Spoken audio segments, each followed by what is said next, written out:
and rural communities. I oversee the rural programs and the CDBG grant program. So Sean is my right-hand person for sure. He does an excellent job with the rural communities. But just as a reminder up front, I would like to have everybody put your cell phones on silence. If you need to take a call, please step out of the room. Be very respectful of those around you. And then also any sidebar conversations, please have them either afterwards or outside. And I hate to ask that, but unfortunately, we have many meetings that get disrupted quite often.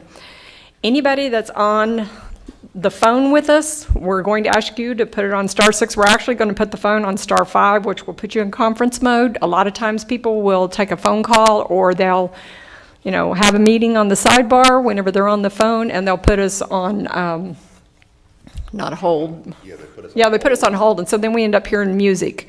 And so it blocks out everybody else hearing anything. So again, thank you so much for hosting us over here today. We're very excited about being over here. I actually came through on Tuesday. I had a meeting in Flagler, so I've been on 100 a couple of times this week. And right now I would like to introduce Representative, I don't think he needs any introduction. Representative Bobby Payne wants to come up and talk to y'all, so thank you.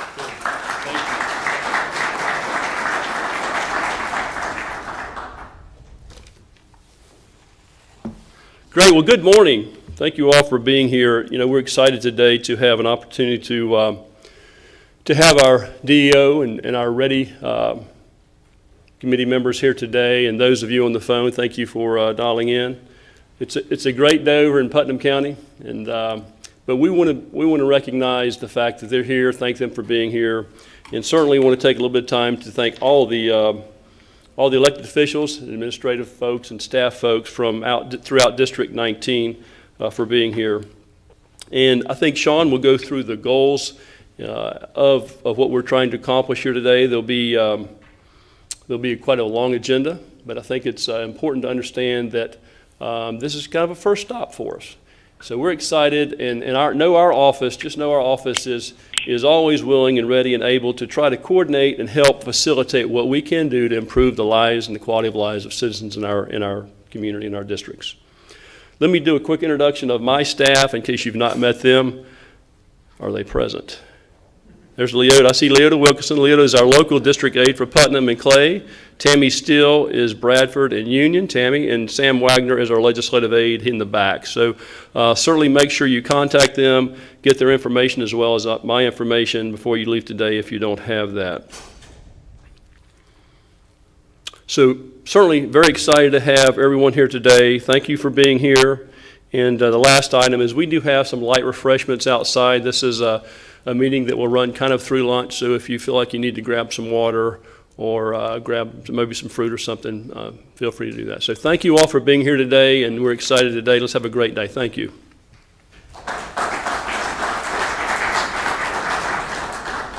Okay, so as y'all could see, we've got a very full agenda today, so we'll try and we're running it through lunch, so I know everybody's going to be ready for lunch here pretty quick. Yeah, I just had a brainwave leave me. The REDI, the Rural Economic Development Initiative, was put in place to assist with rural communities, helping address concerns and issues in the area. And one, right here, can y'all hear me now? Anyway, one of the nice things that we have seen come out of the meetings when we move it around is that we can get our representatives from USDA and DOT and DJJ and Department of Corrections. They can come and they can see everything for themselves in their communities. And then we can go back and we can brainstorm on issues that we see or we talk about. We don't always have an answer, and we may not have an answer for you today. We might not have one tomorrow, but we may have one a month from now or a year from now, but you're always on top of our minds. I've actually had people that have called my office and asked me about a grant or if they could get funding for something, and I didn't necessarily have it right then and there, but I've called people back a year and a half later or a year later, and I know people think that they drop off our radars. They don't. Sean, we'll just go ahead and get the meeting started. The first person that we have up, we have somebody from Palatka, Zara Folston. First, we need to do roll. Oh, okay, sorry. Sean needs to do roll first. Go ahead. Good morning, everyone. I'm going to go through the agency roster so we can get right into this. Agency for Healthcare, Hey, Sean. Good morning. It's Nicole. Good morning, good morning. Department of Agriculture. Hi, Sean. It's Grace Levitt. Great, good morning. Children and Family Services. Department of Corrections. Department of Education. DEP. Hi, Sean. It's Lindsay. Lindsay Hi. Weaver. Hi, Lindsay, good morning. Department of Health. Hi, Sean. It's Randy Calvert. Good morning, Randy. DJJ is here. Department of State. Morning, Sean. It's Angie Tomlinson. Good morning, Angie. DOT is here. Enterprise Florida. Good morning. It's Trent Shaw. Good morning. Fish and Wildlife. The RPCs. North Central Florida Regional Planning Council, this is Steve Dopp. Good morning, Steve. Morning, Sean. This is Richard Fetchick with ARPC. Good morning, gentlemen. IFAS. Northwest Florida Water Management. Hey, Sean, this is Mike McDaniel. How are you? Good morning, good morning. South Florida Water Management. Southwest Florida Water Management. St. John's Water Management. Here. All right. Swanee. Katie Kelly for Swanee River Water Management District. Good morning. Visit Florida. Hey, good morning, Sean. It's Joanna. Good morning. Career Source Florida. Opportunity Florida. Hey, Sean. This is Richard. Good morning. Florida's Heartland. NFEDP is here. I'm here as well. Good morning, Diane. Good morning. Rural Water Association. Florida Association of Counties. Florida League of Cities. USDA is here. EDA. Rural Health Association. And the Small County Coalition. Yes, sir. I'm here, Chris Doolin. Good morning, Chris. And that's the roll. Thank you very much. All right, well, again, a reminder, we have all the materials at the front of the room, and also, if you haven't seen the sign-in sheet, please make sure that you sign in. And I jumped the gun. We've got Commissioner Buddy Goddard. If he's here, we'll let him go ahead and take the floor. Presentation mode is now enabled. Okay, that's fine, wherever you want. To the folks who are on the phone, I've muted you to make sure that we don't have any hold issues. After each presenter, I'll free up the phone so that you can ask questions and make comment. If we want to go around the room, there's an awful lot of people. We have such a tight time, I don't want to do that. Okay. Well, welcome everyone. It's nice to be just a little bit forward instead of right there at that podium. I'm going to have to read this. On behalf of the Putnam County Board of County Commissioners and the citizens of Putnam County, I am pleased to welcome the members of the Rural Economic Development Initiative to our community. Putnam County is no stranger to the REDI agencies. Representatives of our community have worked closely with state agencies for many years in our effort to maintain the quality of life and improve our economic base. Notwithstanding our continuing effort, we face many challenges. Let me share with you a number of facts. Putnam County is a small county with a population of 73,176 as of the past November. Our fiscal capacity is well below the statewide per capita in both ad valorem values and the value of what the local option sales tax generates. The value of 1 mil of property tax generates $3,391,746. Per capita, the 1 mil generates approximately 47.72 per county residents, 56% of the statewide average of 84. The value of 1%, a 1 cent sales tax generates $7,216,718. Per capita, 1 cent local sales tax generates $98 0.62 per resident. The statewide per capita value of 1 cent is 191.13.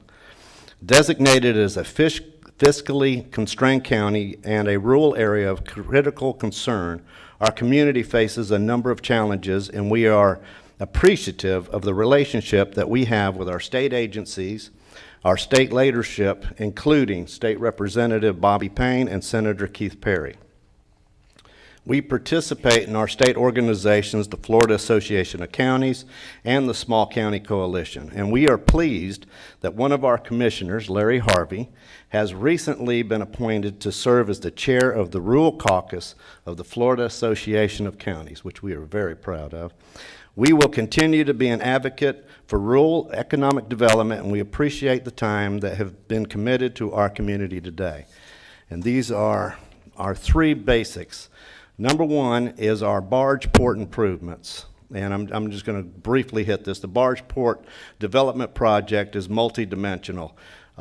With the raising of the Shands Bridge, we can now utilize that port as it should be, and we can generate a very good income from there. Our approximate amount for our improvements is $15 million. And the potential funding source is the U.S. Army Corps of Engineers, basically for the dredging. Our other main one is our potable water and wastewater expansion on East Putnam County State Road 20, State Road 207, which is our corridor over to St. Johns County. We've already got somewhat in place, but to continue it is going to be very costly. The water is $4 million for the sewer. Water is $2 million for the water. Well, these are the three things. I got three maps here, and I won't think I'll be able to show it. But all in all, we're looking at $27,825,000 to do this. But it's in order for that corridor to be expanded, as we know it's going to have to happen. This is a major item that we got to be on. Okay, and the other is, well, I say the other, it's on page 3, is our fiber optics. Everybody knows we all have to improve our infrastructure, and that's one of our main things, the expansion of the fiber infrastructure to provide high-speed internet access to various portions of the county. Again, that amount is $6,650,000. And that's the end of my presentation. Thank you.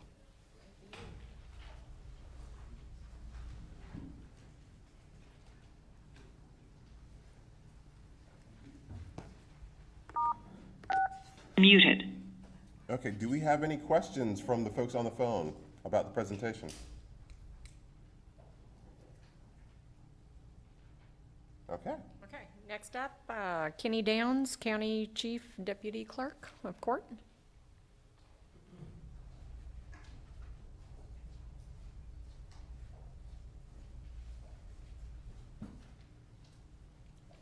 Thank you so much. First of all, I'd like to say thank you for hearing us today, and welcome to Putnam County. I'm here representing not the Clerk of Court's office today, but I'm representing several thousand people that live in our community. We're talking about restrooms. We're talking about restrooms at our Francis Ballpark. I'm going to give you a very quick update on where we're at. 20-something years ago, the county and private citizens went together to build this ballpark because we needed it. What do we have there? We have playgrounds, we have bike paths, we have dog trails, and we've got 6 baseball fields and softball fields. What we have today is 2 restrooms, and we had 2 tournaments in the last 6 weeks. At the 2 tournaments we had over 40 teams to come to our community from as far as Central Florida and all over North Florida. Several thousand people were here for 4 days. We had the restaurants, the hotels. Many people were given discounts for the people to come and stay. So it certainly helps us economically in our community to look at this. Personally, I've been to many tournaments over the years as I have grandchildren that play ball and those type things. And I will tell you that, as bad as I hate to admit it, but we're the only county that has portlets at the ball field. Now, if you've ever been to a ball field in June and July and it's about 100 degrees, the last thing you want to do is go to a portlet. The very last thing you want to do. This field was put together, as we said earlier, by private enterprise individuals working together. They would get scrap plywood to work on it. The septic tank system and the restrooms that were put in were donated that by a local plumber in our community. Recently, at the first softball tournament we had, 40 teams were there. The ladies' restroom quit working. It had 2 stalls. There were 25 little girls lined up to go to the men's restroom. That's not acceptable. That's really not acceptable in any way, shape, or form.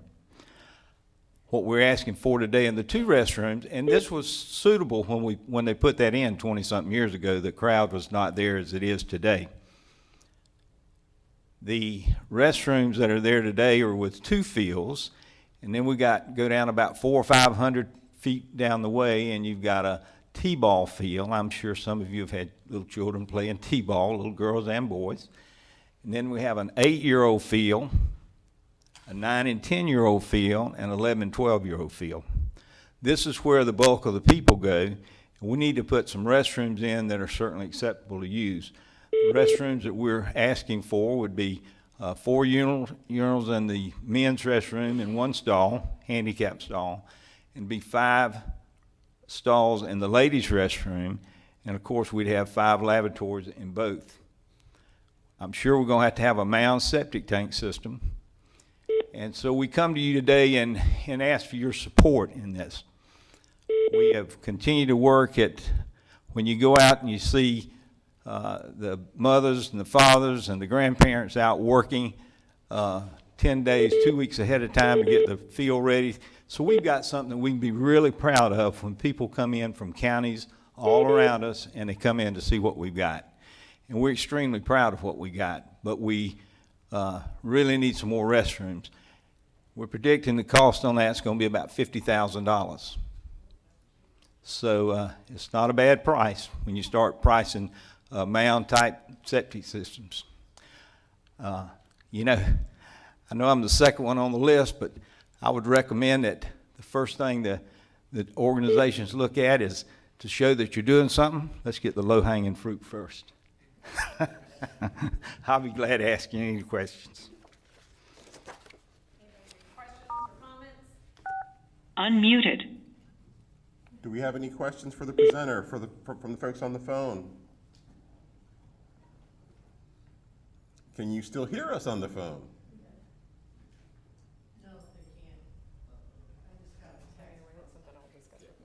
Thank you so much. Aha, okay. Yep, thank you. Okay, we're gonna reboot the phone.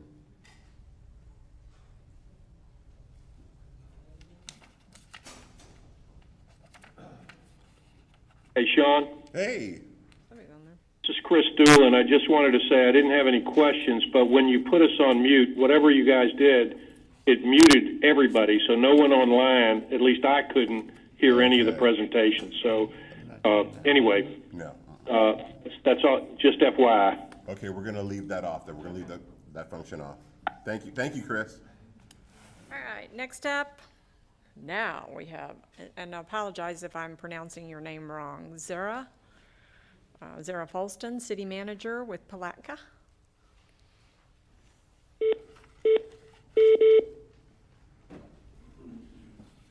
Before you begin, let me just check again. Okay.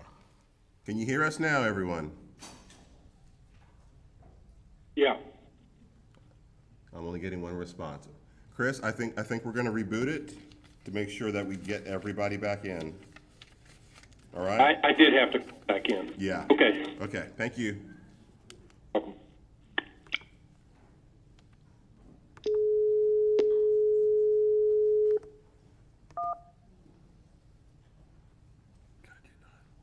Okay.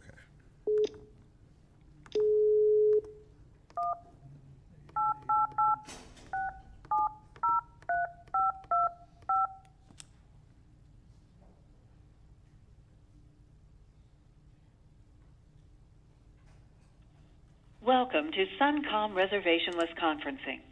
Please enter your passcode followed by the pound sign.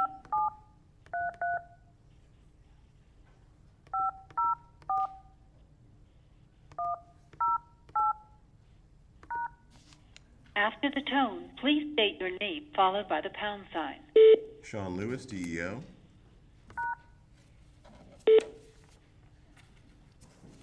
Hello, everyone. Can you hear me?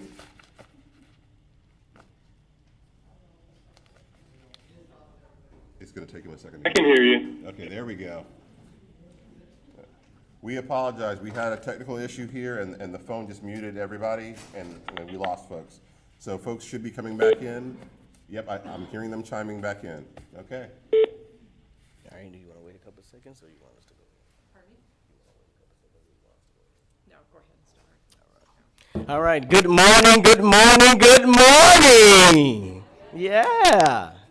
We got a long little meeting, so I think just that energy just needs to be there because it gets us a little chilly, all right? So good morning. So many familiar faces I see out there. Definitely want to thank Sean and his staff for coming, and Representative Payne for having this. Appreciate you guys so very much. I met with Representative Payne, and everything that he told me he would do for us, he has done it. So I'm appreciative of him and his staff. And thank you again, Sean, for bringing this to Putnam County. We are very appreciative. I'm Zariah Folston, the city manager of the city of Palatka, and we have a couple of things that we want to talk about this morning. Some of which, do you have my props? I do. Okay. My props. All right. One of which is water, and water quality specifically. Here in the beautiful city of Palatka, we have an issue with water quality as we have some aging pipes, if you will, from the 1800s that we need to start replacing. Right now, so far, we've been using CRA dollars to be able to replace some of those lines. But as we begin to move the project outside of the CRA areas, we need to elicit the support of many of you in this room to help us with funding and being able to address that powerful and important issue to us. Water quality should be something all of us desire. You know, clean drinking water should be something. Even in my office, at first I didn't notice the yellow or the red film that would be around the toilet because our cleaner would just be there. But when she was absent, I noticed, wow, okay. And so I can't even imagine what some people may be experiencing even in the filters in their ice machines and in their homes. And so it's one of the areas that we really need your support on. Another thing that we need your support on is our wastewater treatment facilities upgrades. We need several upgrades to our wastewater treatment facility. It has aged and it's past its life, and we need your assistance to be able to do upgrades in that particular facility as well. So any knowledge, any expertise, any people that we may need to get in contact with to address that area, we would greatly appreciate that. Additional thing is stormwater and flooding. A few weeks ago, or I should say this, I'm new to Putnam County, and so one evening leaving work, I was going down, I believe it's 9th Street, and coming down up under the bridge where the train goes across, and it was kind of dusk, and I didn't realize that what was on the road was water. And I got almost halfway with my car, and I said, no, that's probably not a good idea to back up. But people that are from Putnam County know when it's raining really hard, don't even drive on that street. As well as we have pictures of cars that were right there in front of the Beck dealership that were flooded. So we also have an issue not just with wastewater, but we have an issue with stormwater and doing stormwater mapping. So dollars that we need to be able to do a stormwater mapping, to be able to find out those areas that we need to address, we need support in that area as well. And then lastly is this. We believe in a vibrant downtown and community here in the city of Palatka. We want to do something to increase the vibrancy, if you will, of our downtown corridor. One of the things we would like to do is to be able to have a splash park or a recreational area where families can come and participate with their kids, sit along the riverfront and eat, and enjoy the climate and enjoy the good weather here in the gem city that is Palatka. So anything that we can do in terms of partnering with anybody to solicit funds to help us bring those type of recreational community areas to the riverfront, we would greatly appreciate it. This vial or this bottle is the water as it comes out of our plant. And this is not many miles away from our plant, depending on where you're at within our city. And this is a result of turbidity and other things, as well as the aging pipes. Mandy Tucker is here. She's our grants administrator, if you will, or manager, if you will. She's going to provide a little bit more information as it pertains to these items. But I wanted to let you know that I'm excited that you guys are here in the beautiful city of Palatka. Thank you so much. And hopefully all of us can get something through the partnerships I believe that we can gain today. Mandy? Thank you. Yes, the visual aids. This is actually what happens when there's a disruption in service. So when a water main breaks and the water sits, it collects the iron deposits and other deposits inside the pipes and turns this lovely color of yellow or rust. Another thing that happens is it affects our water pressure, which is a very big safety hazard when it comes to fires. We recently finished phase 1 of potable line replacements, mostly thanks to the St. Johns River Water Management District that gave us a $500,000 cost share agreement for that. We put about another $400,000 with that, and we're able to do most of the north side where the aged pipes were. We came across the central, and within phase 2 and 3, we're going to be moving into the south. But right now, I had results from tests that were done, and on the fire hydrants that were in the north where the pipes were replaced, we had one hydrant where the water pressure went from 630 to 1300, or almost a little over twice. In the other ones, other 3, it went from in the low 300s to the 1500s, so a times 5. And then we had one that went from 440 to 1500, so about a 3.5. But that's wonderful when you think of the protection to the public in those areas. So I did want to mention that. We currently are about to start phase 2 and 3 of our potable line replacement. We are also seeking funding for phases 5 and 6. Right now, we have about $4 million worth of shovel-ready projects that we're trying to get the funding for. And that's with potable. The wastewater treatment facility upgrades is mainly the biosolids treatment and the dewatering system, and then we need a second clarifier in order to keep up with the demand as the city grows and the demand for the, well, obviously the wastewater treatment. That's one thing we don't want to be behind demand on at all. And stormwater and flooding. Currently, we're seeking funding for all of the projects, and they range from $1.2 million to $1.7 million, and then we have a smaller one of $400,000. And that's about it. Does anybody have any questions? Yes, sir. Can you remind us where the city of Palatka is as far as zero discharge back to the river? Is that are we still a zero discharge facility with the exception of storms? With the exception of stormwater, I believe so, but that's a question. Oh, I'm sorry. With the exception of some of the stormwater areas that we're working on, I believe that's true, but that would really be more of a question for Mr. Griffith, the Public Works Director, and I can get an answer for you on that from him on Monday. Well, I'm sure you are. I just wanted you to remind the folks of that. So. Thank you. The importance of the other components you're asking for to maintain that. Yes. You're welcome. Anyone else? Any questions from folks on the phone? Are you still with us? Hello? I am. Okay.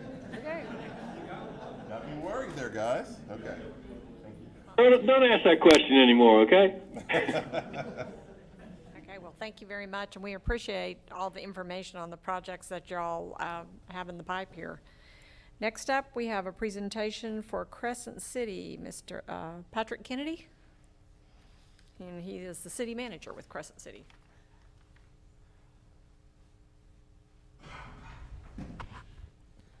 Good morning, everyone.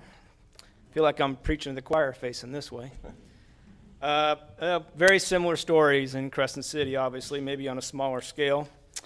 But, you know, we have some infrastructure needs, and cutting right to the chase. And we recently established a North CRA district and South CRA district in Crescent City, and the primary purpose indicated, in fact, almost the exclusive purpose for the CRAs is as a potential funding source for infrastructure we need in both those areas. Crescent City has some very viable and pretty vacant land on its Crescent Lake, which is one of our major assets, but there's no water and sewer, and this is, you know, in our little 2.5 square mile city. So we think that just getting some water and sewer to go by those properties will go a long ways towards making those more viable for redevelopment.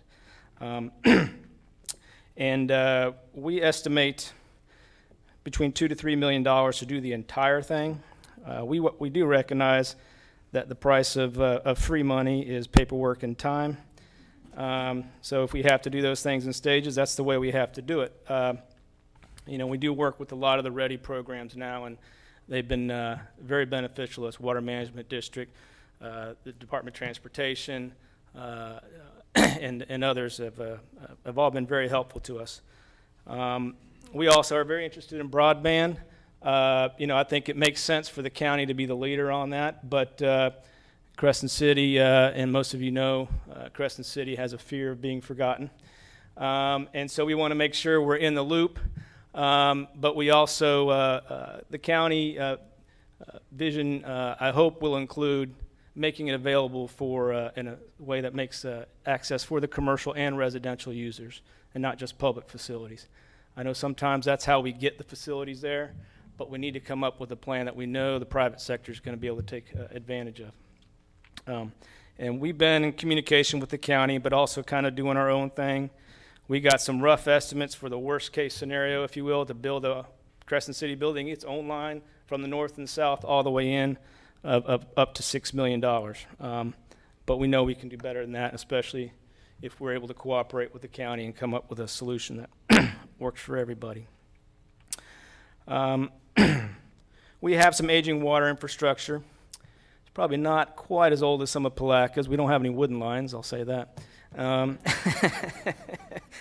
But we do have some that have the old galvanized service lines and lead joints, and so we'd like to see those replaced. I would like to see if there's a program, too, that would help some of the property owners to change their plumbing, if that's possible. If there's any way to include that in some of the projects, because in some cases it is the property owner's antiquated plumbing that is the problem with those deposits that you see. They have galvanized lines, they can't afford to fix them, and we can show them the water's coming out clear right at the tap, but it's coming out rusty at theirs. So we need to maybe find a way to help some folks who tie into these line improvements to improve the plumbing within their residences if they can't afford to do it themselves. And another thing, we want to resurface and redesign Central Avenue. It's our historic commercial corridor. Crescent City was born via river traffic, steamboat traffic, and so Central Avenue was the original commercial corridor. It has seen better days, and we would like to revitalize it from a historic perspective, but also from a commercial viability. We're making small headroads in that. We just, again, revise our CRA plan to come up with a more specific direction, much of which involves resurfacing, drainage improvements, water and sewer. And what I would like to propose is we come up with a way, right now we have an application in with DOT for a SCOT grant for the paving. If we're able to get that, it would be awesome if we could piggyback a water management district project for stormwater and so forth. So a way that the REDI agencies can kind of help us coordinate the programs they have and get on the same page with us to leverage all those assets would be great. I've mentioned that in my applications to the DOT, saying, look, if you do this, we might be able to get water management district, but there's a lot of maybes in there, and I'd like to be able to say, because of the way REDI works, water management district is going to be in a position to step up if DOT steps up, if we can all get together. Some way to make the agencies work together. I know they see the benefit, but they all have their own kind of criteria for reviewing, and it doesn't involve, well, do they have other agencies who can and help make it happen? Usually the match issues are looked at from a local perspective, what we bring to the table. And we are willing to bring some money to the table. We just don't have all the money necessary. So that's one project that just had me thinking if there's a way for the agencies to get together for REDI groups and show how they can bring all their resources together to get a bigger chunk of the work done. And finally, something I'd like to mention, we have an historic structure, one particular one that is connected to A. Philip Randolph. It's an old AME church that has fallen into major disrepair. And one of the problems we're having is the historic grants that are available, they usually want you to come ready with a plan.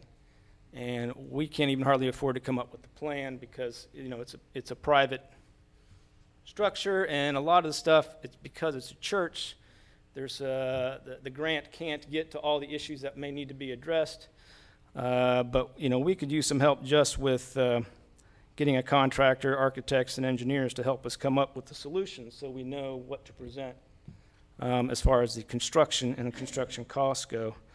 So, and I say this with most of the programs. They're great construction grants out there and sources of money, but planning grants, although DEO has helped us with the planning grant, some of the stuff I just talked about, a DEO grant helped us achieve with our CRA revitalization or amending the plan. But I'm talking more like the design element of some of the projects, the engineering and architectural design that has to be done. A lot of the grants require that up front. This is shovel ready was used. Sometimes getting shovel ready is cost prohibitive for local governments in a ready district. So that's something. CDBG did it, not CDBG, Fish and Wildlife I think did it briefly for the BIP program, and then they did away with it. They went back to construction grants, but they did have a design grant for a little while there. So that's one thing I'd like just in a broad term of things for the REDI agencies to consider is trying to find some design and more planning money as well as building money. Okay? All right. Thank you. Any questions from the phone? One thing that I'll do whenever we go back to the office is we're going to probably put together a spreadsheet of all the projects. I'll have Sean put that together and we'll look at the funding sources that can go along with it. And a little bit later, I'm going to talk just a tad about CDBG. Just because of my experience working with communities, I'm listening to what you're saying. We've had many communities that have to piecemeal projects together because we have a cap on programs, or there are certain, a lot of our programs are competitive. There's the scoring application process, and I can't do so much. We can't do a lot about that with all the agencies across the board, but we can sit down together as REDI agency and talk about the programs. But again, I am making changes to the CDBG program that I think communities will benefit from greatly. I have a long way to go, and I'm very excited about my changes, but I can't really share too much with them. So, but anyway, I'll talk a little bit more about that in a minute because there's something I want people to be well aware of on that. Next up, we have a presentation from the City of Lake Butler, the city manager, Dale Walker. Okay.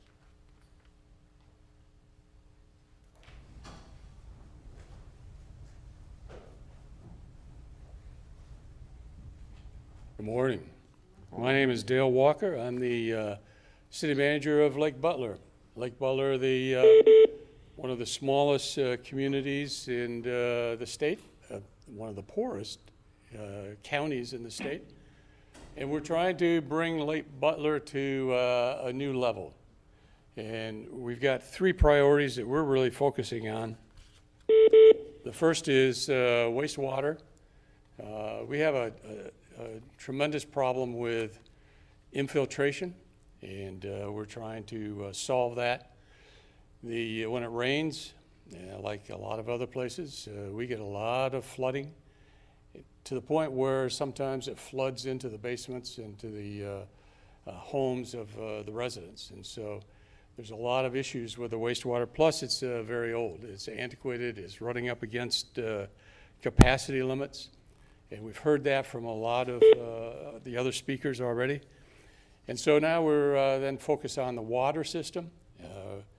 We have some interesting issues with potential contamination and the flowing into or getting near our drinking water. So we need to be looking at that. And the third real big issue for us is economic drivers. Excuse me, in Lake Butler, we don't have a sit-down restaurant. We don't have a hotel.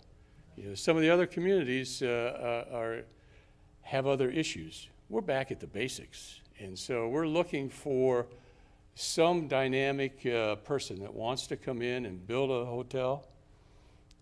We want somebody to come in and build a restaurant, and then we can go from there. We also would be interested in the CDBG funding for residential property, and we talked about trying to get the homes back up to standards, because some of the residents can't afford to do the things that we've talked about. So there's a lot of issues. Lake Butler is on the rise. We're positive. We know that it'll come. And, but we need some of the very basic issues, not trying to create other things that other communities have. We're just trying to go back to the beginning. Step one, how do we do it? How do we accomplish it? So that's where we're at, and I'll be glad to answer any questions. I'm short and sweet, but we'll get it done. Thanks. Any questions for the city of Lake Butler? Any in the audience? I do want to make a comment. Hold You on. guys got a great splash pad. Yes, sir. Okay, next up, we have a little change to our agenda here. We're going to add in Union County, Tim Allen.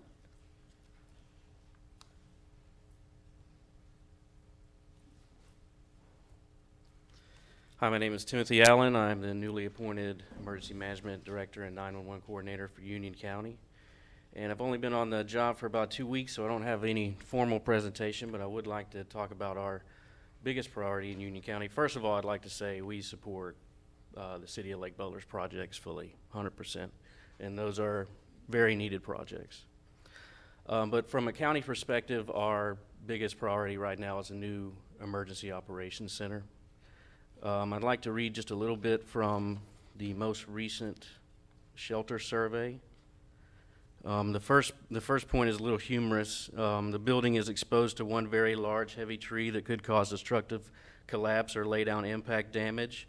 This tree would not only breach the building, but would eliminate EOC communications and servers and 911 communications for the sheriff's office. The tree is protected by County Ordinance 12-01 and cannot be removed. We also have significant sources of small, large, very large, heavy laydown, rollover, and or falling debris sources within 300 feet of shelter building's perimeter. Inadequately secured propane tank directly outside the building could present a hazard in high winds. There's no building code, wind speed design, or importance factor or structural with wind load calculations present at all in the plans. It was built in the 90s, and that engineer's license expired in 2003. There's no evidence of clips as specified in the plans. There's evidence of nails and not screws used to attach plywood roof subdeck.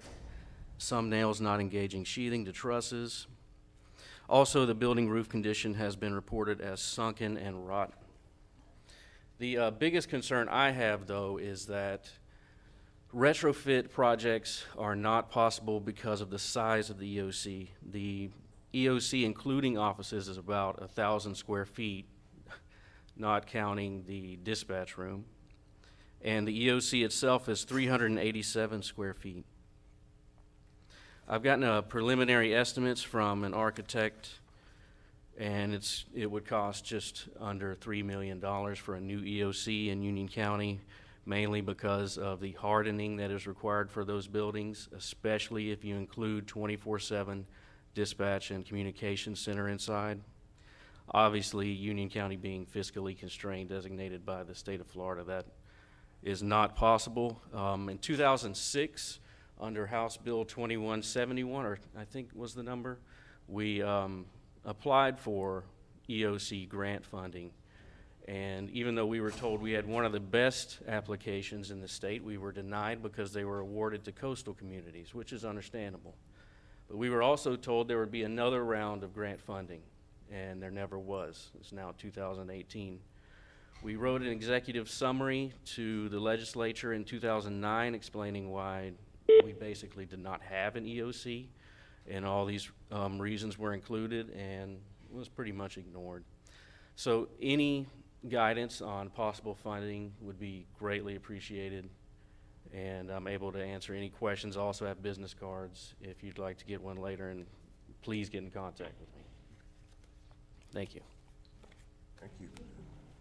Questions for Union County? New EOC. Okay, next up, we'll have a presentation by the City of Lottie, the Honorable Jimmy Scott. is the mayor.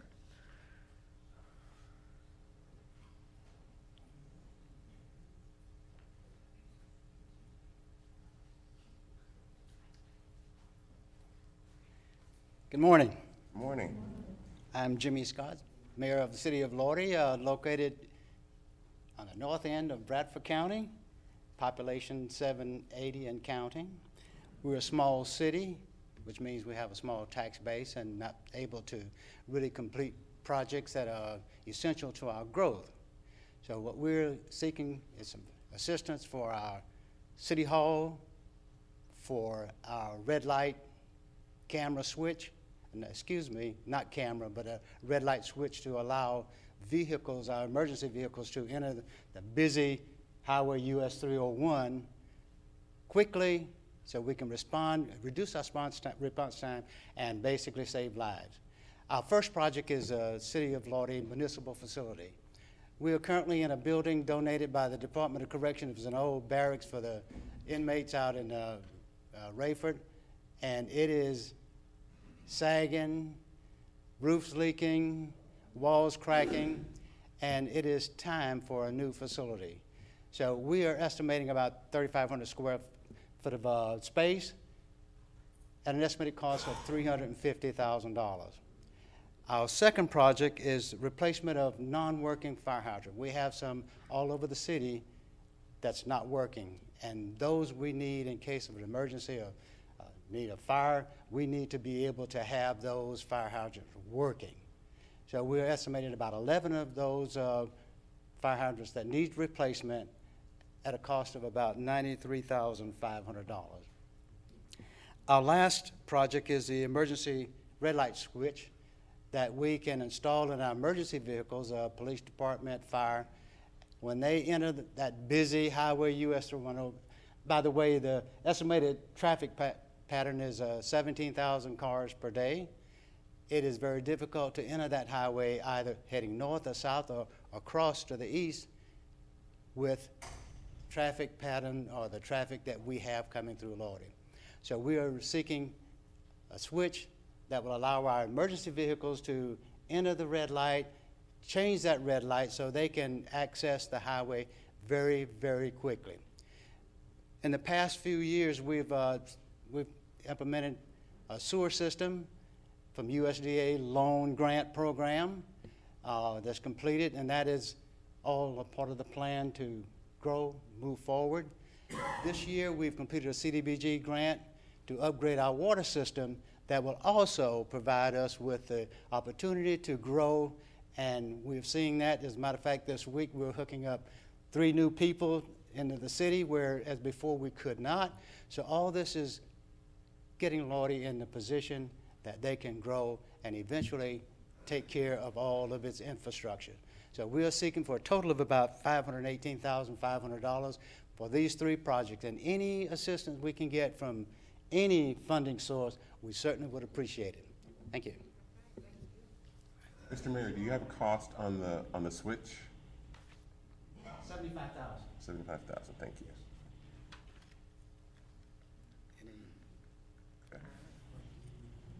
Thank you, I appreciate it. And again, I'll have Sean reach out to some folks too if we don't have a complete list, or we'll send the list to our communities to make sure that we're capturing the information that you've provided. Yes. Any of the supplemental information we get today will also go back out to the communities, actually to everybody who is on the list. And please, if you have additional things, everyone should have my contact information. Please feel free to send it to me. Okay, next up we have a presentation on the city of Hampton. Mary Lou Hildreth, she is the city clerk, and I've known Mary Lou for a while. How are you doing? Good to see you. Nice to see you too. Morning, everybody. Okay, Sean, cue the video. Just kidding. I'm Mary Lou Hildreth, and I am the city clerk / administrator, got a new title, for the city of Hampton, population 477. Again, I feel like I just should come up here and just say ditto and sit down, because it's pretty much the same story. You know, our millage rate is 0.32. It brings in less than $2,500 a year. I mean, it's without grant funding. I mean, we've been lucky. Swanee River Water Management District has provided us, several grants to help us with operations and maintenance at our water yard. We're currently in the middle of an FDOT SCOP grant to get all of our roads paved. It gives me job security. We're applying for a CDBG housing rehabilitation grant. But before I say what our needs are, one of the things that I've found, because I am somewhat of a grant writer, is that a lot of the programs that has funding, and my biggest one is the hazard mitigation grant program through FEMA.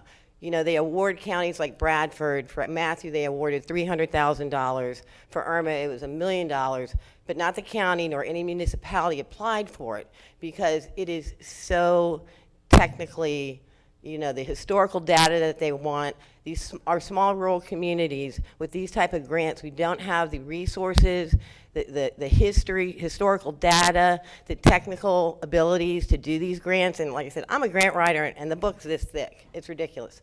And so then what happens is that money goes to someplace like West Palm Beach or Miami-Dade that has those resources.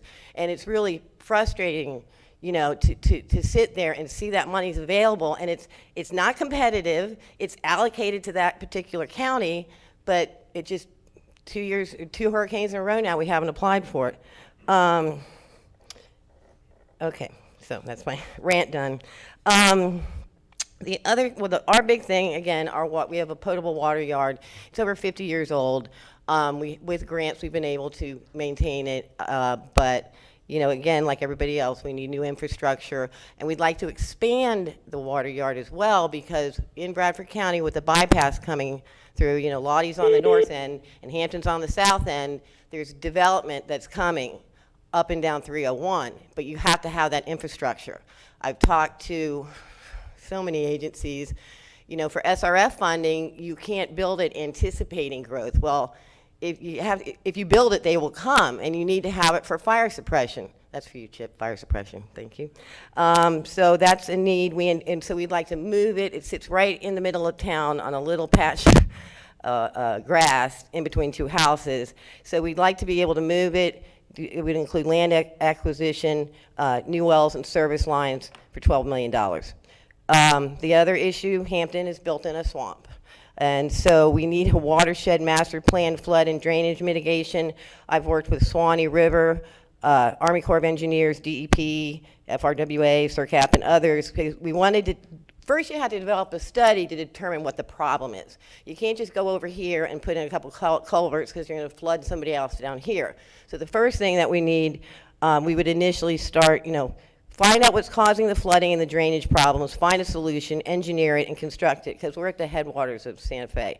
So we would initially start with modeling and a project development, conceptual design. The estimated cost of the study is $500,000. Estimated cost of implementation is $2 million. I mean, we get this, it's no hurricane, just a heavy rain. And we have one particular area that floods severely. We would also like a sidewalk from County Road 18 at the railroad crossing to 301 and a sidewalk on 325.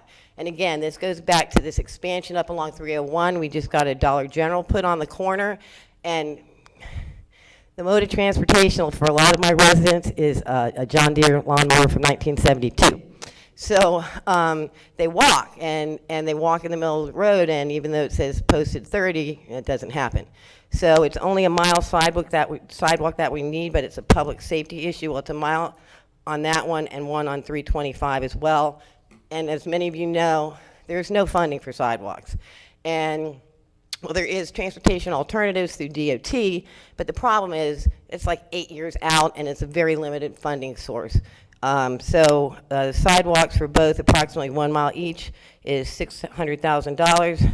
And last but not least, this is my selfish one, City Hall renovation. It sounds like it's built like your EOC, but we've already done a lot to it.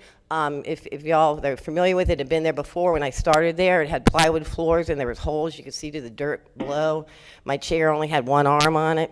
So, we've painted and we put in drop ceilings and we put in new flooring and new windows and doors, but we have only X amount of money, so we still need a new HVAC system, a new roof, and to remodel the record storage room, and that's $25,000. So, you know, we've got from big to small, but we all pretty much have the same needs, and it's better in Bradford. Thank you. Is that my pen? No, it's your pen. Better in Bradford. All right, well, thank you very much. Okay, so next up, we have a presentation from the Palm Beach County Business Development Board. Sharina Coleman. Sharina, are you on the phone?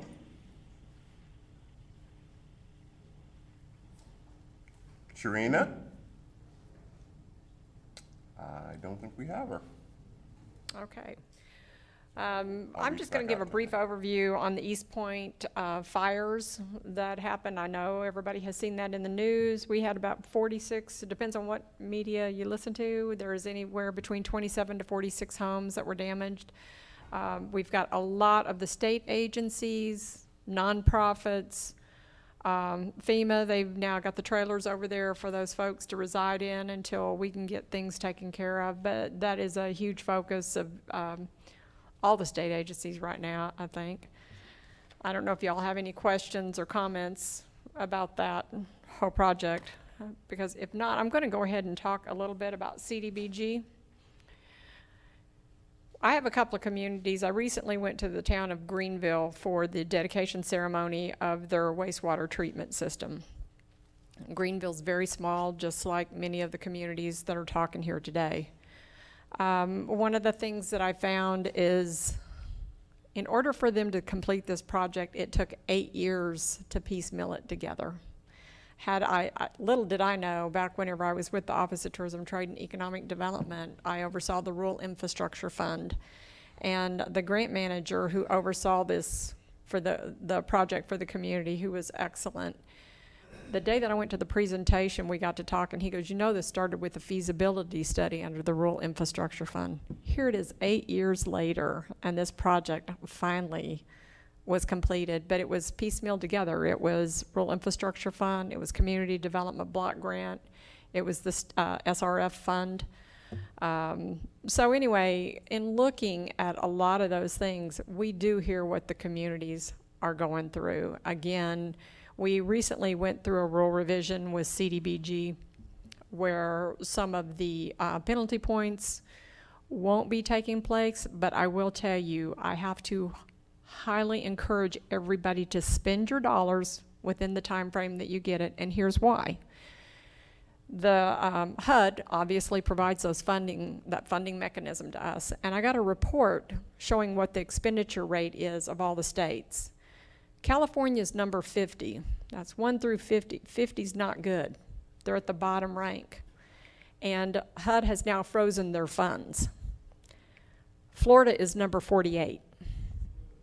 So, you know, I know some folks might get a little concerned when I'm calling them, telling them, we're not doing modification to these grants anymore. We've got to get those dollars spent, and here's why. Because if we don't spend those dollars, HUD is going to say, you don't need them. You're not spending them. So it's very important that whenever you're doing any of your projects, communities, it's very important that you hold emergency meetings to get things signed, to get them taken care of. Consultants, extremely important that you're pushing on these communities to get this information to us or to get the projects moving forward. Again, we're only looking out for your best interest. There might be some situations where there's a big staff turnover. Understand that you can rescind your grant, and I'd rather rescind your grant than to say, hey, we're gonna have to close it out because you're not spending your dollars, and then you end up getting penalized for it. It's better to rescind a grant and come back and apply when you're really ready.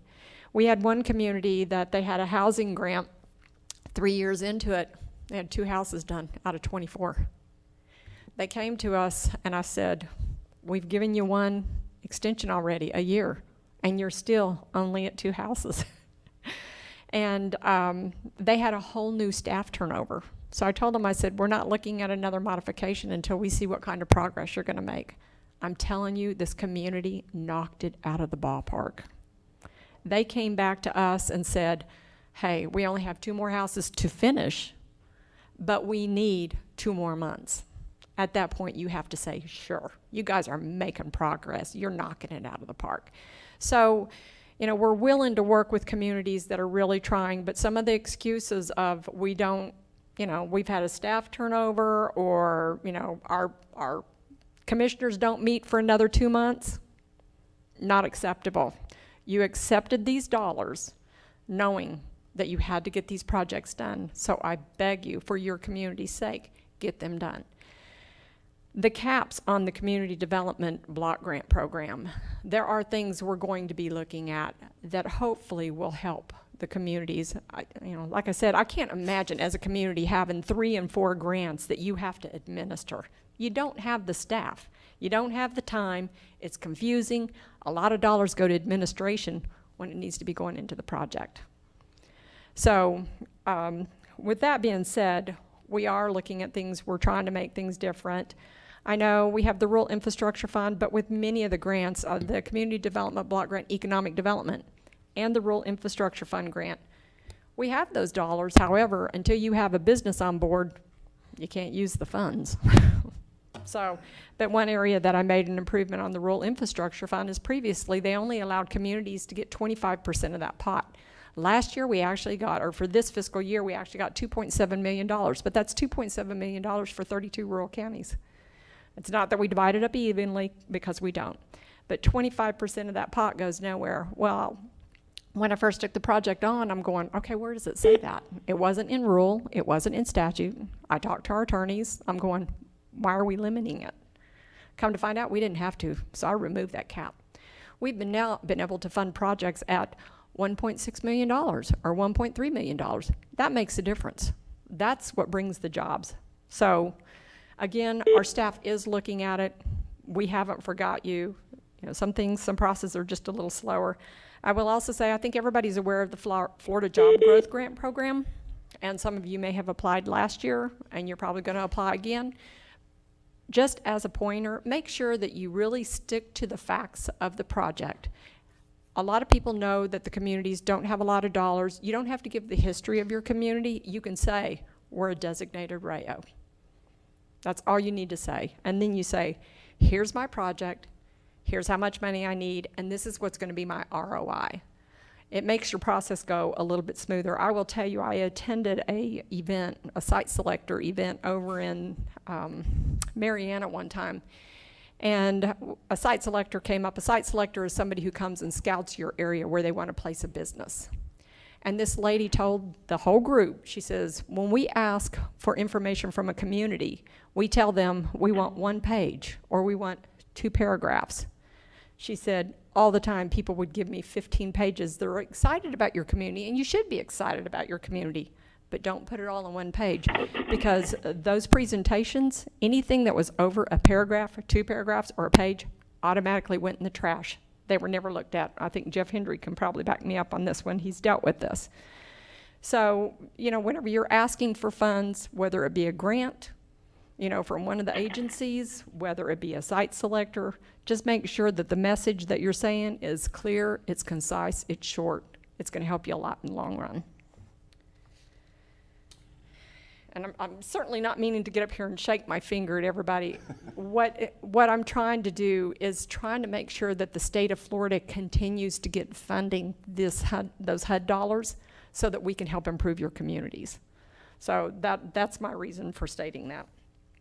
Okay, let's see if we have Sharina. Sharina, are you with us? No, okay. Okay. All right, do I have any questions or comments related to that? On the timing thing, the big thing I would ask for the CDBG program is environmental review. It takes way too long. I mean, Crescent City's the last 2 or 3 CDBG projects we're waiting on the environmental review. They're not, you know, we're ready to go, but we're waiting now on an environmental review. We've been told we've had this grant for months already. So I don't know I know that when I went to the required course up in Tallahassee, they got 1 guy doing the environmental review for the whole state. So I'm cross-training people right So now, that- actually. That's my only comment on the timing thing. That would help us get our projects done faster. Well, if your environmental review is sitting in my office, I would like for you to call me and let me know. Our environmental guy usually does a pretty good job about getting them out. It's sometimes getting them to our office, but I am cross-training my office to make sure that we have additional assistance in those areas. And some of that stuff can be started on early on, so I would encourage that. And then another thing that I'm doing with the new grant agreement is I'm making them a 2.5-year agreement as opposed to a 2-year. I'm hoping that's going to pass with my folks downstairs, but that's my proposal to them, so hopefully, you know, that will help as well. Why? Anybody else? Well, again, my name is Sherry Martin. I'm the Bureau Chief, and I oversee the Community Development Block Grant Program, the Rural Infrastructure Fund. I am more than happy to listen to the issues and concerns that y'all have faced with these grants, and we will try to change what we can. There's some federal guidelines I can't do anything about, but I can certainly look at the state guidelines. We've got some folks from Bradford who'd like to present as well. Okay. Somebody from Bradford? Okay.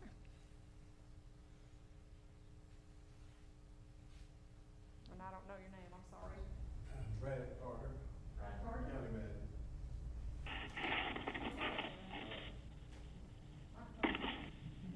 Make sure you speak right into the mic.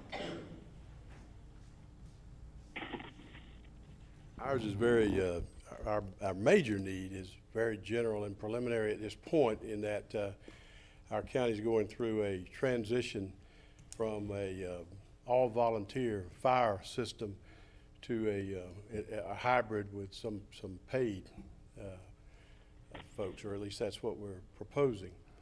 And we are currently talking with many folks here, including your office, with about some funding with that, and we'll continue to do that. But it is quite an undertaking, and the whole, without some funding and quite a bit of funding, we simply won't, really won't be able to afford the fire service. So it's a very critical need, and a very, in terms of timeliness and the dollars involved. But we'll be, Representative Payne and others have helped us with that, and we'll continue our discussions with you on that. Thank you. Thank you. Do we have any others who are in the audience who weren't on the agenda but would like to present something? Okay, we can go ahead. I'd actually like for my REDI agency members also to stand up and just tell everybody who you are and what agency you work with. Melanie, you want to go ahead and start? And you can just go sit, just say who you are and what agency you work with. Good morning, I guess it's good afternoon now, everyone. I'm Melanie Weaver Carr with Florida Department of Transportation in Tallahassee. I see a lot of familiar folks here today, and I've been DOT's REDI coordinator for more years than I can remember. We've got our 7 districts, so this is District 2. Barney Bennett is my person I work with. He probably works with a lot of you folks, so I'm happy to help you from Tallahassee when we have agency updates. I've thought of some things I want to bring up, so glad to be here today, and I have cards and information here too. Caroline, thank you. Okay, my name's Caroline Evans. I'm with USDA Rural Development, and we're an official partner with REDI, and we have over 40 different loan and grant programs. So I tried to scribble notes, but I think our agency can almost apply to at least one project of what I've heard today. And I have my matrix up here. I'm out of Gainesville, but we have 7 area offices that we have, 1 in the Virgin Islands and the other 6 in Florida. And we're more than happy to help and talk to you about any projects that you have. I work in community development and rural business, but I'm at state office, so I can go to any program directors with your projects. So, thank you. And I'm Tom Witt from Department of Juvenile Justice from Circuit 3. Thank you, Tom. Hi, good morning. I'm Michelle Barth, and I'm the Regional Director for U.S. Senator Bill Nelson. As you're applying for grants, particularly if they're federal grants and you need a grant letter of support, we can take care of that for you. We also have a really great grants researcher in our Orlando office. I've put some brochures up here about our grant program, and I've got cards if anybody wants to talk about getting on my email list further. I think that's all well, I know Melanie, the REDI agency folks, I think that's all we have here. We have an additional person, Sheriff's Office with Bradford County.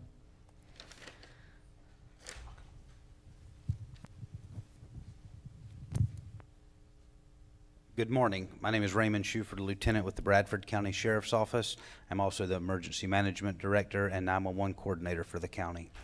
We have a need that we have researched many times, many grants. We've applied for some grants. We have just looked in many different directions and have been unsuccessful in finding a funding source other than coming this direction for our communications center, replacing some consoles, and it's really a communications upgrade. And about a year and a half ago, we took our communications to in a different direction, and we joined the statewide law enforcement radio system, the SLUR system. So it's not really an infrastructure cost to us anymore. However, the current radio consoles that we use in our dispatch center are antiquated. They do not interface well with this system, and so it's very difficult for us to be able to page and fire departments and EMS and have law enforcement communications. We've also identified a need in our fire service that they need additional radios as well. So we've put together a package for a communications upgrade, and that's what we're going to be seeking some assistance for. Sir, do you have an idea of the cost? Yes, sir. We're estimating the cost to be around $600,000. Again, if you haven't signed in, make sure you sign in, or make sure that Sean has your business card so we can get you on the list. I want to ensure that we send this listing out once we get it done to everybody. So like I said, you can vet to say, yes, that is a project I talked about. And that's the cost that we provided. I know we've got some materials. I've been trying to take some notes. So again, we need your business card. We need your contact information. We promise we won't inundate you with a bunch of advertisements. Although you will get a lot of email from me. I guess next up we have the RAO organization updates. A few minutes ago, see if Terry Burrows is on the phone yet. Commissioner Burrows, are you with us? Okay. And Terry Burrows is with the South Central Designated RAO region. Jeff, you want to come up and give us an update? And Jeff Hendry's, I don't think I have to tell anybody. Y'all know he's with NFEDP. I see some new faces. Thank y'all for having us, and I also want to recognize Representative Payne. We indirectly get involved in a legislative session. I will tell you that he's a true champion, and our rural legislative delegations all over the state are very challenged with regard to the numbers. But they have a degree of influence that I think is worthy of pointing out, and I thank you very much for that. And I also want to point out many people in terms of Senator Bradley as well, who's such a champion for us. A couple things. One is thank y'all all in the room. We went through a recertification process for the rural area of opportunity for North Central Florida recently. We recertified for 5 years. That happened in June. I want to thank the DEO staff for helping and walking us through that. It's an arduous process. We have to do it every 5 years, and the value of being part of the rural area of opportunity is that there's a lot of grants, many of which you all have talked about today, that some of the thresholds in terms of the matching dollars, those percentages can either be dramatically reduced or they can be waived altogether in some cases.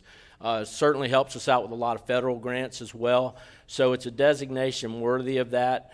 And I think eventually in our lifetime, our job is to not have that designation because it's built around a lot of economic development and quality of life metrics. be it unemployment rates, graduation rates, wage amounts as they compare to the state average and so forth. So it is a success in getting that redesignation, and I thank you all for your letters of support, your resolutions, because it required each and every person in this room.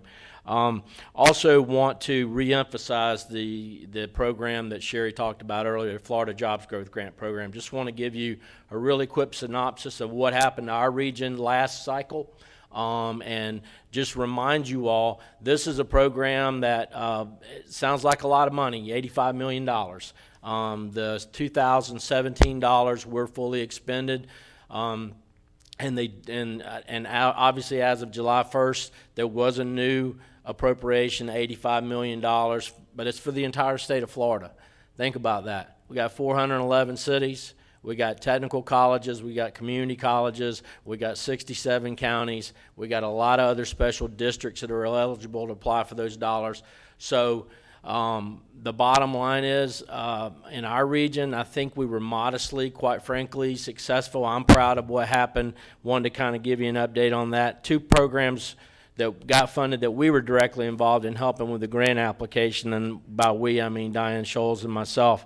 The Florida Gateway College Aviation Training Program is about $860,000 that went to Florida Gateway College, and it's focused on aviation maintenance and repair overhaul training. It's designed to get what they call a Part 147 program at that college, which is immediately adjacent to the Florida Gateway Airport. And so I don't know how much you follow those trends, but aviation jobs, and in particular maintenance, repair, and overhaul, it's much like truck driving.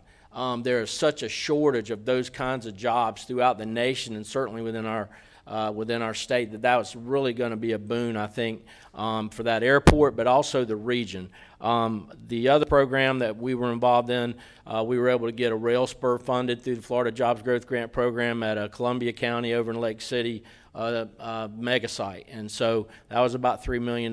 So that's a success story. Two other grants that were funded. Baker County got a Florida Jobs Growth Grant funded last cycle for roughly about $3 million, again, for an access road to cross over a rail line, which is not an easy task to overcome. That's into about an 1,800-acre parcel that is located right on the interstate. So it's really got a lot of potential for economic development. And lastly, there was a diesel mechanic program that was funded through this program at Big Bend Technical College, which is over in Taylor County. And those things, when you start talking about, that was roughly about $110,000, I think. All those programs go together to really kind of build our competitiveness. Let me give a shameless plug right now for all of you in the room. The Florida Rural Economic Development Summit is scheduled for October 24th through the 26th. It'll be down in the Kissimmee, Orlando area. And really the focus of that summit's going to be 2 things. One is it's entitled Retooling Florida's Rural Workforce. Let me just share this with y'all in the room. It used to be the infrastructure was a critical part of it, and it's probably, they kind of flip-flop from time to time in terms of having the infrastructure in place for projects. But what people look at now when businesses are looking to relocate, that workforce talent and pool and that pipeline of people that are going to be there to be able to support their workforce. So getting these programs in place at our technical colleges and our community colleges to kind of build that competitiveness are key. It's also going to focus a lot on that middle skills. If y'all do yourself a favor as you're bored over the weekend, I'm sure, Google middle skill, the bridging that gap, because that's the pipeline of jobs and the forecast of jobs over the next 10 to 15 years is going to be that gap. Those are basically folks that have high school, but short, and some post-secondary and some technical training, but short of a 4-year degree. And y'all have heard the argument about 4-year degrees versus post-secondary and technical and trade training. I can assure you in Florida, particularly in our region and the other 2 rural regions, middle skill jobs are going to make or break our success. We're going to have to train, we're going to have to educate our kids in high school and going back to middle school about this isn't just about a nominal job. This is about a career path. These kids get out of a certification training and apprenticeship training, they're making $40,000 and $50,000. In many of our communities, they're making more than their parents after 2 or 3 years. So I just encourage you to attend that. We'll have a panel like we did last year of site selection consultants from all over the country. And so I encourage you to attend to be able to network with those folks. So it'll be a robust program. I did want to point out two grants that we've already developed in cooperation with a couple of our counties, Bradford being one of them and Jefferson County being the other. And let me just say the reason why we're working with them is because they contacted us. The Bradford County Florida Jobs Growth Grant Program application is looking at trying to bring in enhanced broadband and an access road into the Keystone Heights Airport. And let me tell you, we have a lot of municipal airports in our region that are just huge assets that are right now being underutilized. And I'm not talking about commercial ridership, obviously. I'm talking about the ability to attract aviation-based industry and getting them there and manufacturing parts that go in, drones, okay, is a huge opportunity because of the airspace in a lot of our rural counties is not highly utilized. So I just encourage you to do that. The other one we're doing for Jefferson County, we've already completed and uploaded for them, is related to an extension of their wastewater and water treatment plant 11 miles out to Interstate 10. It's about a $3.5 million project. So it's we're hopeful for those projects. I'll close with just bringing you up to speed on our USDA partners. I'll tell you, if you're not looking at USDA for some of these projects that you've been talking about earlier, you sure need to look at them.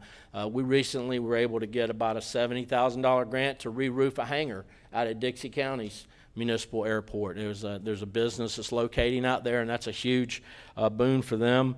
And then we also were able, through the NFEDP for ourselves, go in and get a USDA grant. We think, I shouldn't say that, it looks extremely promising, let me say that. We hope to hear something in the next week, to really to transform our website into more of a digital and video-based website, which is really, quite frankly, that's the trend now. But it ties into doing an inventory of all the small businesses in our region. And so we want to we're going to be working with our partners in the NFEDP to help you guys help us do an inventory of those small businesses so they can get some additional visibility. Trust me, and I'll close after this. When people are looking to relocate a business, there's a lot of things that they look at. But one of the things is having some visibility for those small businesses. And I don't care if it's an air conditioning company, a construction company, a consulting environmental company. They need to have exposure so that we try to get local jobs and local impact for those people that are coming from outside the region that are relocating their business.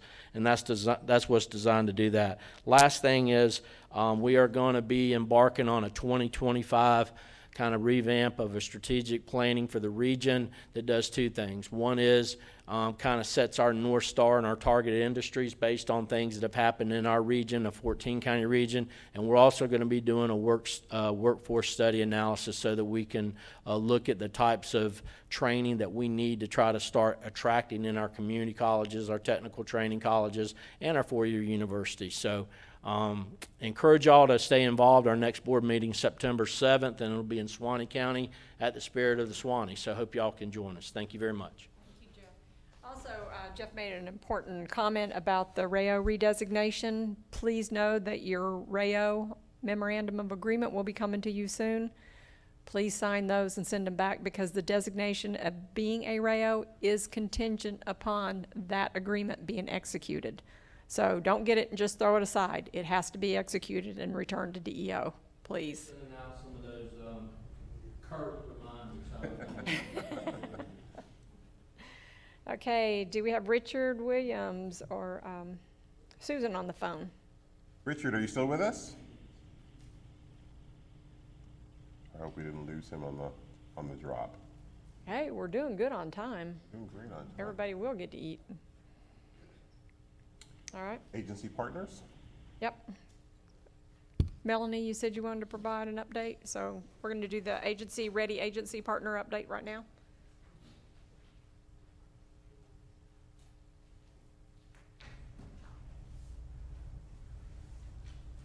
Hello again. I made some notes throughout, so I think I've got some good things to update you all on. Again, I'm Melanie Weaver Carr. I've got cards and information here on the counter to take with you. Our District 2 in Lake City is going to have a workshop in October. I didn't write down the dates, but I can get that back to Sean to send out to everyone when we get close to that time to just talk about all the different programs that DOT has. A lot of them were mentioned today, like the SCOP, Small County Outreach Program.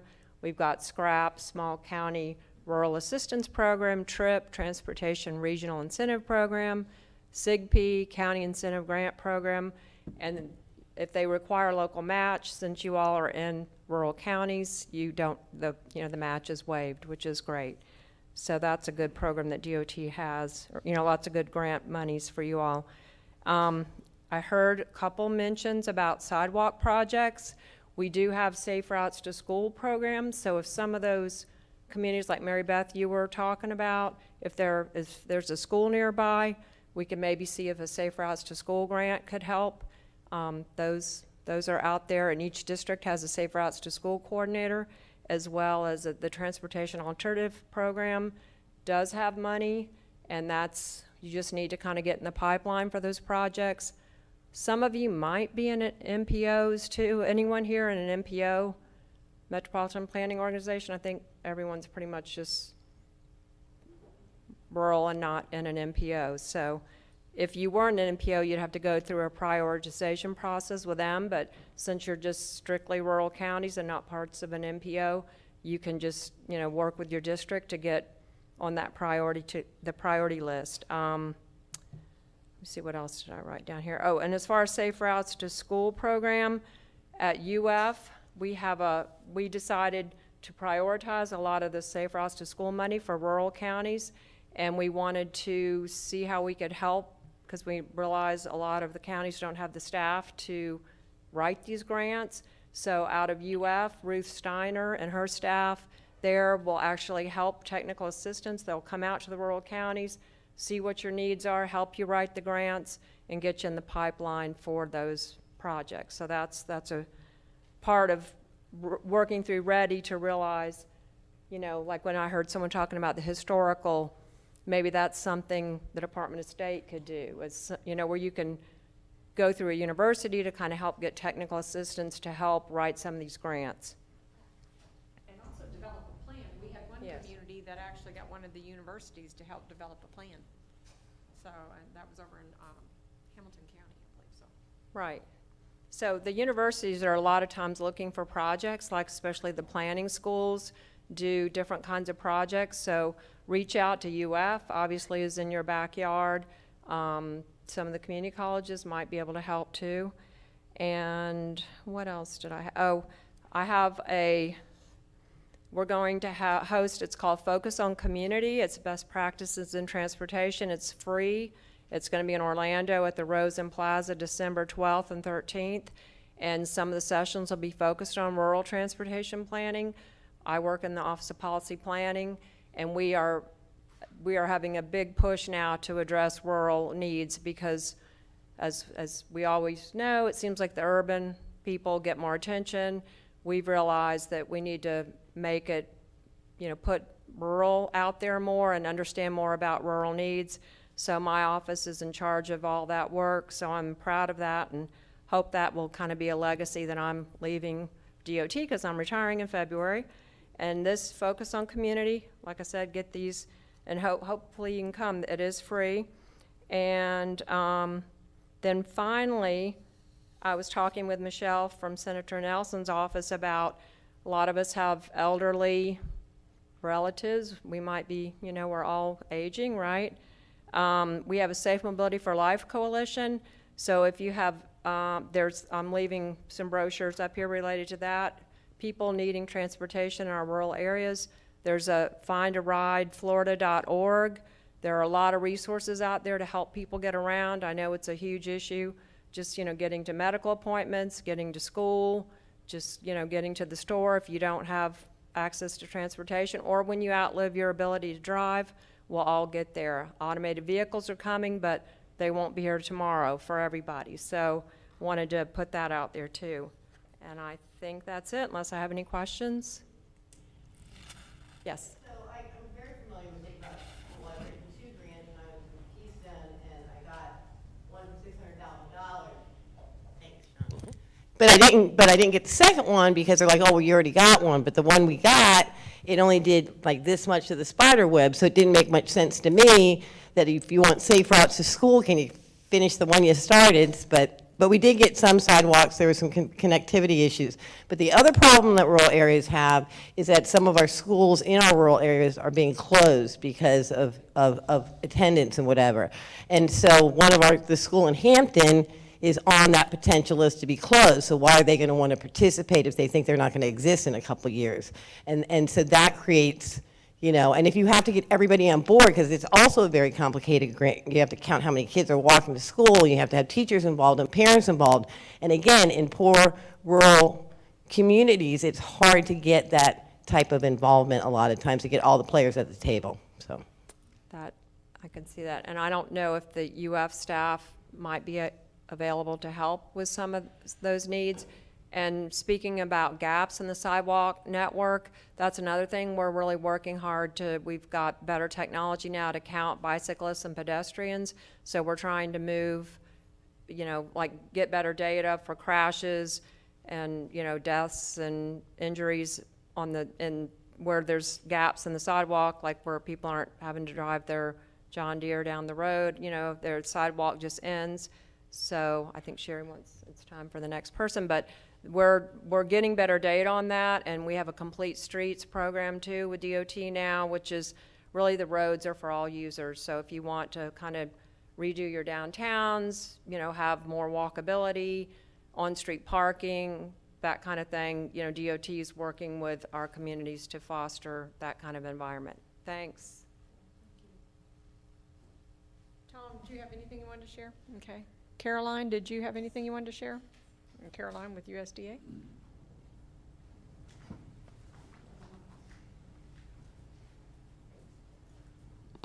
Hello, I'm Caroline Evans with USDA Rural Development, and I just wanted to point out just a couple of our programs that are having deadlines coming up. October 1st is our deadline for our Rural Energy for America program. And I just want to let everyone know about this program. If you see any rural small business that you think could utilize any energy efficiency improvements, if you see that I know the refrigerator's having frost on them, or if you see that their lights are the old-fashioned lights, this can make a huge difference for rural small business and can really change their financials when they go and change to energy efficient lighting. We've seen grocery stores that have, you know, improvements in thousands of dollars in their bottom line from just making energy efficient upgrades. That grant is for 25%. So basically for things such as HVAC, lighting, doors, windows, that applicant may have to make those changes anyway. They may as well get their tax dollars back. And so if you see that when you're out and about, like Teresa and I do, we just stop in at random businesses, hardware stores, and just let them know about that, because a lot of times people aren't aware. Currently, I'm working on a slew of rural business development grant applications, which is great. It's just a testimony to everyone participating from their communities. So typically, maybe we get 3 or 4, and we've got 12 this year. So that's wonderful. And the rural business development grants, those can be used for things such as a downtown restroom, where you're putting that restroom in, and because of that, people that come to visit your community will be able to stick around. They'll want to shop a little bit longer. They'll want to be able to you know, stroll the streets because they're able to use those facilities. So that's one of those basic needs that really can improve business downtown. And we did one in Fernandina Beach as an example. And other projects could be something like a farmer's market out in Mariana. We did one of those, and then of course people can go into those rural businesses from that farmer's market. And then also I just wanted to point out a lot of the projects that we talked about could potentially be funded with our community facilities loans and direct loans and grants. Those types of projects could be things like an emergency shelter, civic center, police and fire equipment such as vehicles, brush trucks for when the hurricanes come through. So public safety services, things with like the 911 dispatch, those are projects that have been funded through this. Medical clinics, libraries, it's a really great program. So we'd love to see applications or inquiries for your projects on this one. And again, my name's Caroline Evans. I know you'll get my information, and I'm Community Economic Development Coordinator also for the state, so I'm happy to walk around to all the different programs and discuss your project. So kind of be an intermediary also. So thank you. Okay, do we have any of the designated REDI agencies on the phone that would like to share any information? Do we have anyone on the phone that would like to present? The REDI organ. Okay. Sherry? Yes.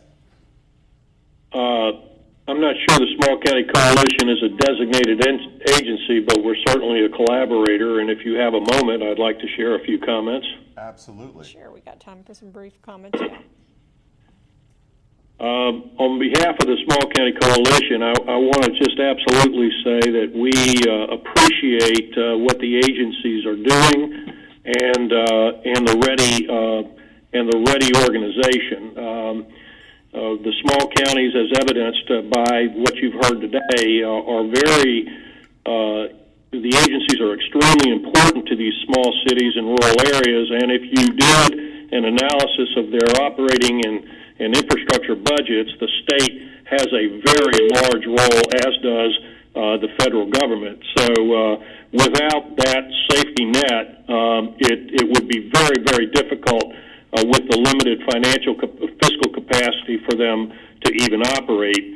The small county commissioners, we've encouraged them, and they have responded extremely well to participating in the various state organizations, League of Cities and the Florida Association of Counties. And as evidenced, I would just simply like to say that of the committee structure within the Florida Association of County, the major committees for policy development, all of them have chairs or vice chairs that are from rural areas. Public Safety, Ralph Thomas from Wakulla will be the chair. Growth Management and Agriculture, John Meeks from Levy County will be the vice chair. Terry Burrows will handle the Finance and Economic Development Committee.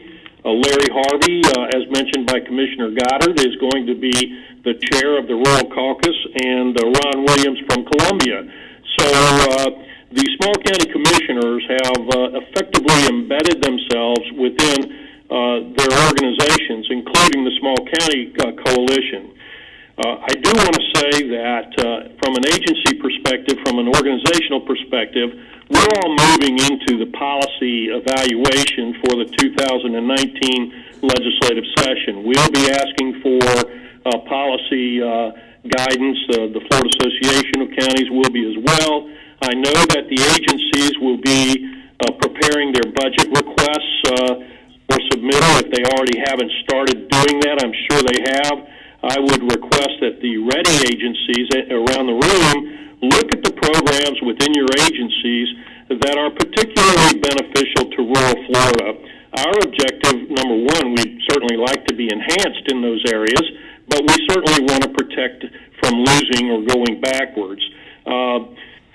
The cities and the presentations today, I would say to the cities and the counties, make sure that what you have put forward today, that you have put those to your agency grant programs, and also follow those up with your legislators and House and Senate members, so that if they are inclined to put in a special project on your behalf, they certainly will not be faced with the question, did the local community submit to the agency and what happened? And oftentimes people don't get funded because there are limited dollars. So you've got to play that process on a multiple level approach, and that's what I wanted to encourage you to do. I would, there is a strong safety net. Yeah, absolutely. We need to do a lot more, especially in infrastructure, EOCs, firehouses, wastewater jails. But the legislature is facing a lot of issues. Amendment 1 coming forward with the additional 25,000 homestead exemption. We've fortunately secured funding for the fiscally constrained counties, but fiscally constrained cities aren't on the docket. So that's an issue. We want to protect SCOP and SCRAP and all those. The BMAP program, springs protection, as we move into that, we've got to make sure that our local areas are protected. I know that Senator Bradley and Representative Payne and others and Senator Perry are all well aware of the impact of springs protection and water quality. We're going to continue to work on that. We had meetings with DEP, the Department of Health and Agriculture. That will be a significant challenge in the future, and I would suggest that any county, and Larry Harvey knows this, he was one of the leaders on this, if you are unclear on the BMAP requirements, DEP, Ag, and Health will come to your community and explain that. So, with that, I just want to say that we're going to face a lot of challenges. We've got to go through the procedural requirements of submitting applications, contacting our agencies, working in collaboration.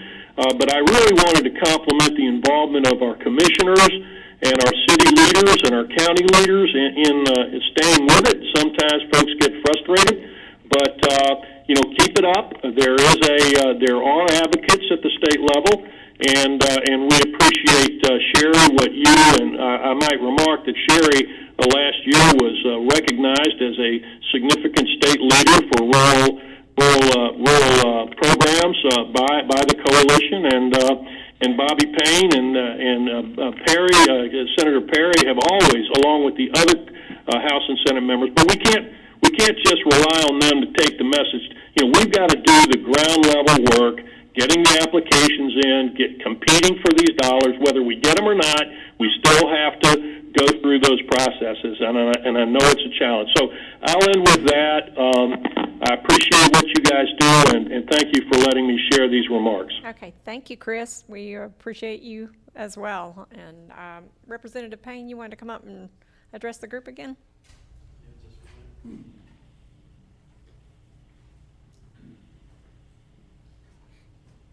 Thank you, Sherry. Chris, thank you for remembering my name. So I just want to say we heard a lot of commonality today about rural counties, rural economies, rural needs. We've heard discussions on one issue we didn't talk a lot about was rural broadband. There's some initiatives towards rural broadband. I know they're really needed in rural communities. We've seen them all throughout the district. So that is a subject that will continue to play out. My legislative assistant has worked almost all summer so far on working towards developing career tech education opportunities, looking at both technical jobs, where we can extrapolate those into our region, because as we heard today, we know that filling that skills gap is going to be essential as we continue to have influx of people into Florida. Close to 1,000 people today now. Is that close? Is that right? About the same as we had in 2006 when we were one of the fastest growing states in the nation. So there's a lot of issues that we need to continue to address. Certainly being devastated last year by a storm and the previous year by another storm have not helped after 12 or 15 years of drought, seeing flooding in areas where we experienced up to 30 inches of rain in northeast Florida. So those complicate issues, but I want to say today's a good opportunity and a good start to continue to network with each other, to meet your agency representatives, to talk about how we can work with them to help facilitate those needs, and know that they, as well as the legislature and your representatives, are working hard to try to make a difference in our communities. So most of all, thank you for being here today. Today's turnout was incredible. We didn't know what to expect. But great turnout. Sherry, Sean, agency representatives, thank you for being here. Thanks a lot for attending today. Thank you.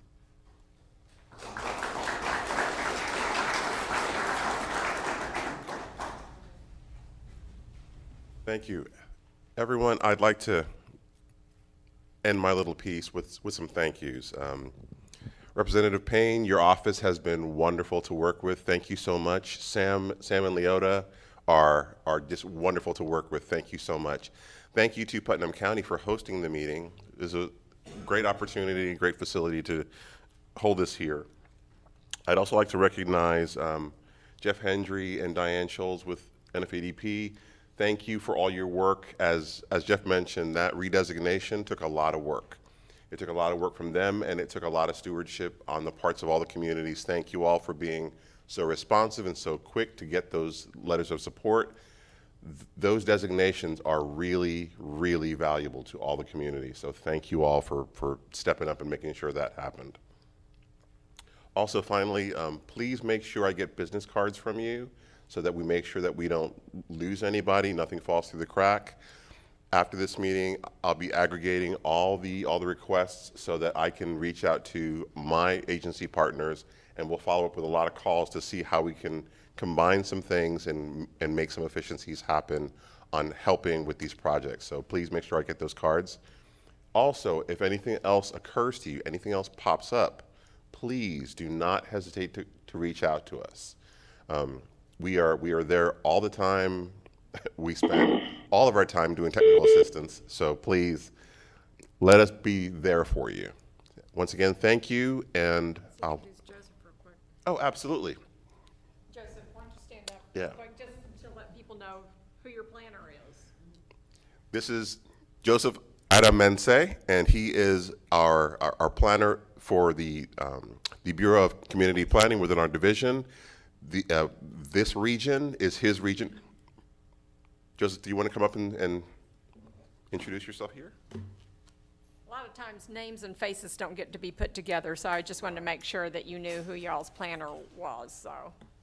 Well, my name is Joseph Adai Mensah from Ghana, West Africa, and I got my degree from FSU, Tallahassee, in urban and regional planning, doctorate. Nice meeting. Crescent City manager, Patrick. I'm talking and working with him on the phone. Now I can see him and recognize his nice personality. And I've seen many of you. I appreciate being here. I am the state planner for the Northeast. Putnam County, Clay, St. John's County, Fragrant County, Baker, Duval County, Jacksonville, Nassau County, reviewing comprehensive plans, amendments, and so on. So you may get letters with my email and name in it, so you may know me. We also deal with Water Management District and other regional agencies. What is happening in our department now is we are working what we call intra-agency coordination. Sherry, Martin, and Sean Lewis handle this program. I deal with comprehensive land use planning, but we are moving around so we can interact and integrate many of our programs. So I'm here.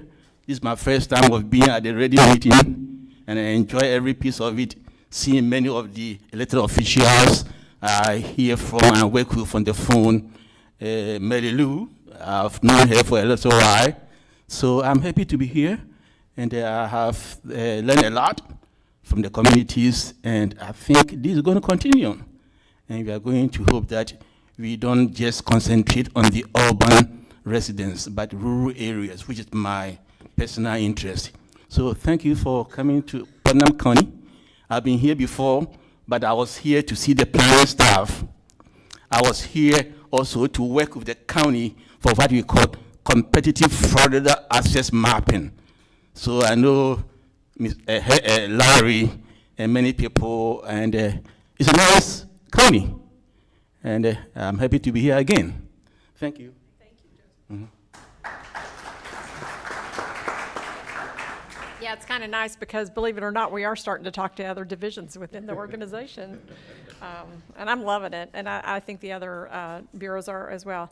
Just want to let you know, the next month, REDI is held the third Friday of each month. We hold it from 10 to noon usually. Sean always sends out a phone call, a conference call line, so if you're interested in listening in or participating and you want to be on the list, let Sean know.